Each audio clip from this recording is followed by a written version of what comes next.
August 31 വിശുദ്ധ Raymond നൊനാറ്റസ്. സ്പെയിനിലെ കാറ്റലോണിയയിലെ പോർട്ടലയിൽ ജനിച്ച അദ്ദേഹത്തിന് നൊനാറ്റസ് എന്ന് പേരിട്ടു. ജനിച്ചിട്ടില്ല എന്നർത്ഥം. കാരണം പ്രസവ സമയത്ത് അമ്മ ദാരുണമായി മരിച്ചതിനാൽ സിസേറിയനിലൂടെ പുറത്തെടുത്തു.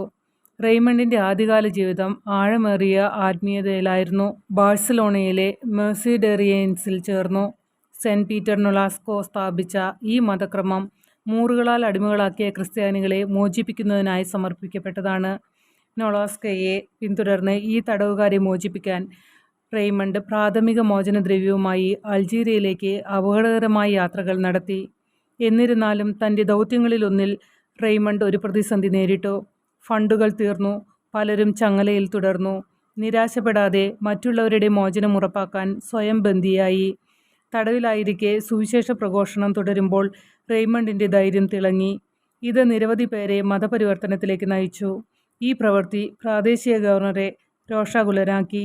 അദ്ദേഹത്തെ സ്തംഭത്തിൽ തൂക്കിക്കൊല്ലാൻ ഉത്തരവിട്ടു.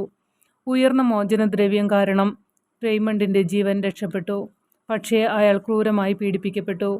1239 അദ്ദേഹത്തിൻ്റെ നിസ്വാർത്ഥ പ്രവൃത്തികൾക്കും ആഴത്തിലുള്ള ആത്മീയതയ്ക്കും അംഗീകാരമായി ഗ്രിഗറി 9 മാർപ്പാപ്പ അദ്ദേഹത്തെ കർദിനാളായി നിയമിച്ചു.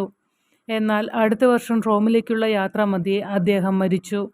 അദ്ദേഹത്തിൻ്റെ മരണശേഷം റെയ്മണ്ടിൻ്റെ മൃതദേഹം എവിടെ സംസ്കരിക്കണമെന്നതിനെ ചൊല്ലി തർക്കമുണ്ടായി.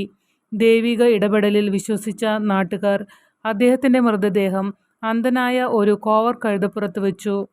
ഒരു മാർഗനിർദ്ദേശവുമില്ലാതെ അത് കുട്ടിക്കാലത്ത് റെയ്മണ്ട് പലപ്പോഴും പ്രാർത്ഥിച്ചിരുന്ന ചാപ്പലിലേക്ക് പോയി. വിശുദ്ധ റെയ്മണ്ടിൻ്റെ ജീവിതകാലത്തും മരണശേഷവും എണ്ണമറ്റ അത്ഭുതങ്ങൾ നടന്നിട്ടുണ്ട്. 1657 കത്തോലിക്ക സഭ ഈ അത്ഭുതങ്ങൾ ഔദ്യോഗികമായി അംഗീകരിക്കുകയും അദ്ദേഹത്തെ വിശുദ്ധനായി പ്രഖ്യാപിക്കുകയും ചെയ്തു. പ്രതീക്ഷിക്കുന്ന അമ്മമാരുടെയും സൂതികർമ്മിണികളുടെയും രക്ഷാധികാരിയാണ് വിശുദ്ധ റെയ്മണ്ട്.